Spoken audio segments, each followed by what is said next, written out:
যেমন একটি বাড়ি তৈরির জন্য ইট বালি সিমেন্ট লোহা মিলে কাঠামো তৈরি হয়, তেমনি সমাজের মানুষের পারস্পরিক সম্পর্ক, নিয়ম, প্রতিষ্ঠান, প্রথা, রীতি ইত্যাদি মিলে গড়ে ওঠে সমাজের কাঠামো।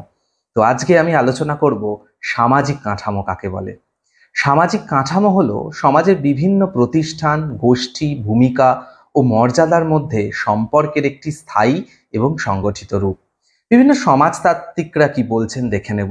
ব্র্যাডক্লিফ ব্রাউন বলছেন, সামাজিক কাঠামো হলো সমাজের মানুষের মধ্যে টিকে থাকা সম্পর্কের এক জাল। আবার ট্যালকাট পার্সন্স বলছেন, এটি সমাজের বিভিন্ন প্রতিষ্ঠানের কার্যকরী এক সংগঠন। ম্যাকাইভার এবং পেজ বলছেন আবার, সামাজিক কাঠামো হলো সমাজের অভ্যন্তরে বিদ্যমান সম্পর্কগুলোর জটিল সংগঠন। সামাজিক কাঠামোর কিছু বৈশিষ্ট্য রয়েছে। প্রথমত, স্থিতিশীলতা, অর্থাৎ সামাজিক কাঠামো দীর্ঘ সময় ধরে টিকে থাকে। এছাড়াও সংগঠিত রূপ, সামাজিক কাঠামো এলোমেলো নয়, বরং একটি নির্দিষ্ট ধাঁচে সাজানো থাকে। ভূমিকা এবং মর্যাদা ভিত্তিক, অর্থাৎ এটি প্রত্যেক মানুষ সমাজে নির্দিষ্ট ভূমিকা পালন করে এখানে এবং নির্দিষ্ট মর্যাদা পায়।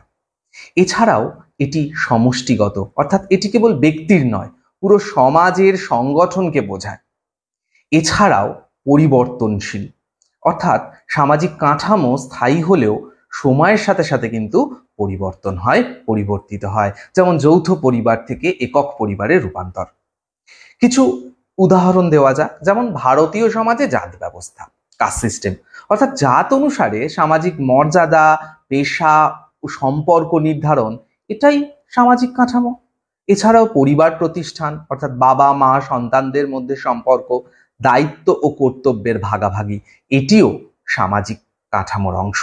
এছাড়াও অর্থনৈতিক কাঠামো, যেমন ধনী দরিদ্র বিভাজন ও পেশাভিত্তিক সম্পর্ক।